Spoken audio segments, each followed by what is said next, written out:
Құрма пальмалар тұқымдасына жататын тропикалық жеміс.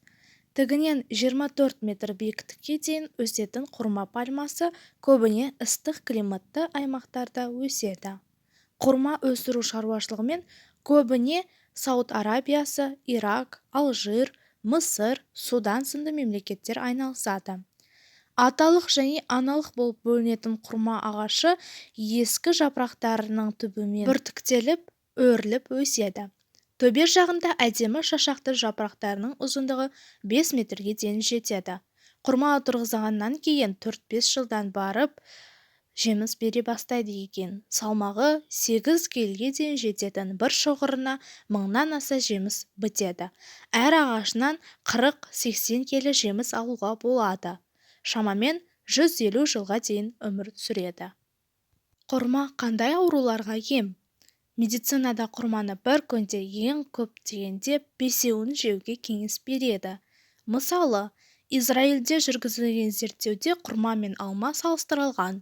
Нәтижесінде алмаға қарағанда құрмада витаминнің көптігі дәлелденген. Дәрігерлер тіпті тәтті әрі зиянды кәмпиттерді құрмамен алмастыруға кеңес береді. Сонымен құрма 21 түрлі жағдайда адам ағзасына ем. Құрамында калий мөлшері өте көп. Ол жүректің қалыпты жұмыс істеуіне пайдалы. Бұл өз кезегінде жүрек аурулары мен талмасының алдын алады. Бауырды токсиндерден шығаруға көмектеседі.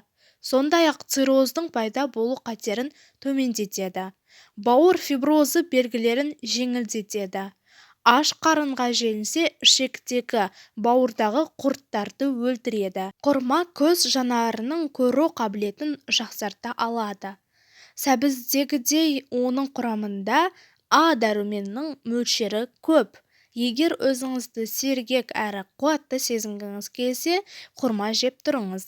Бар болғаны 3 құрма жесеңіз, бір күнге жетерлік энергия аласыз. Құрма бұл асқазан функциясы бұзылған кезде ас қорытуға таптырмас өнім. Оны асқазан ішек жолының аурулары, тіпті асқазан жарасының профилактикасы үшін де пайдаланылады. Шаш сынғыш болса, тері құрғаса, әжім ерте пайда болса, құрма жеу керек. Оны косметикалық маскалар құрамына қосуға болады.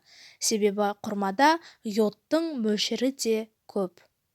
Достар, арнаға тіркеліп, лайк басуды ұмытпаңыздар. Подписаться батырмасын баса кетіңіз. Енді құрманың топ 10 пайдасын айтайын.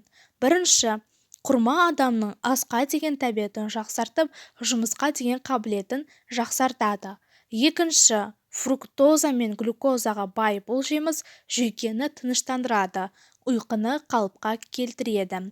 Үшінші, ғалымдардың зерттеуі бойынша құрманы көп жейтін адамдарда өкпедегі қатерлі дертпен ауру кемде-кем кездеспейді екен. Төртінші, құрма құрамындағы магний бүйрекке тас жиналмаудың алдын алады. Сондай-ақ ағзадағы тұзды шығаруға көмектеседі.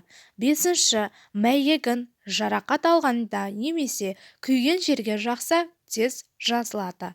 Алтыншы, дәрігерлер құрма жемісін тіс жиегі жиі қанайтын жандар мен туберкулез дертіне шалдыққанда көбірек жеуге кеңес береді.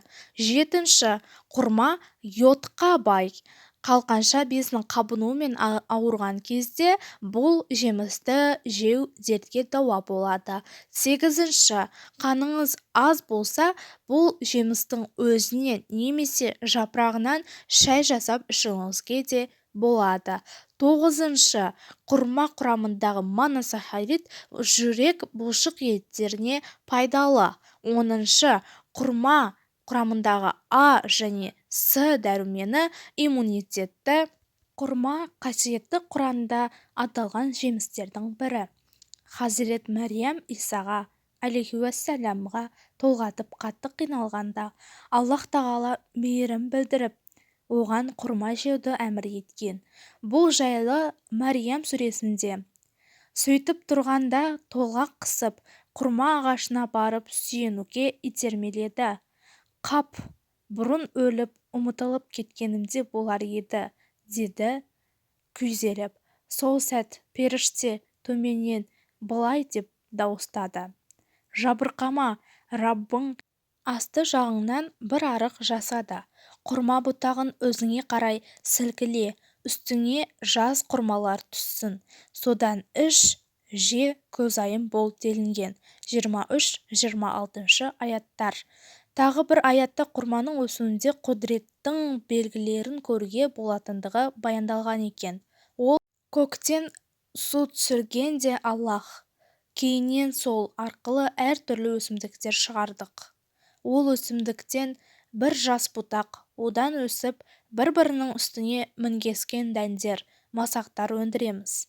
Құрма ағашынан жеміс толы салбырап бұтақтар, бұған қоса жүзім, зәйтүн, анар бақшаларынан өсіреміз. Бұлардың кейбіреу бір-біріне ұқсайды, кейбірі ұқсамайды. Алғаш жеміс салғанда және толық піскен кезінде әрқайсысының жемісіне қараңдар. Күмәнсіз сенетін көпшілік үшін мұнда көптеген дәрістер бар» деген. Әнғам сүресі 99. Достар, арнаға тіркеліп лайк басуды ұмытпаңыздар.